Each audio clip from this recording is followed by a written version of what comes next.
Chief Minister Yumnam Khemchana mayai tangbal lawraga ngasi phangkhiba cabinet mifamna state asida State Climate Center linkhatpa yakhre. Chief Minister Secretariat ki cabinet hall da phangkhiba ngasi ki cabinet mifam aduda Deputy Chief Minister Losidi Kho, Home Minister Govindas Konthauzam, Art and Culture ki Minister Khuraizam Loke namadi Chief Secretary Punit Kumar Goyal yaukna lengaki maru oiba official kayasu saruk yakhi. Ngasigi cabinet mifam aduna hauzik chathiba Fire Safety Act ki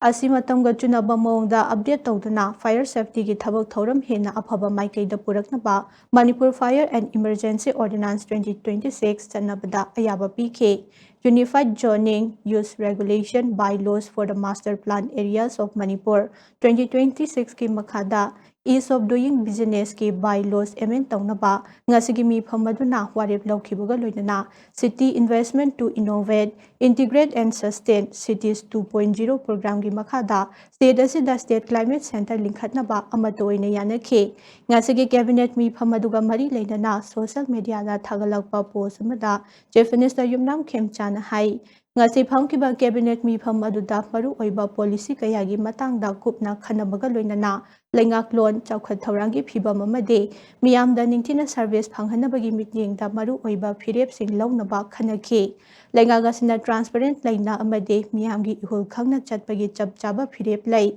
loinana lengaga sina lamdamasigi mipom khudingmak nungai yaifana lainaba punna honari haina su Chief Minister Yumnam Khemchana phongdorakle.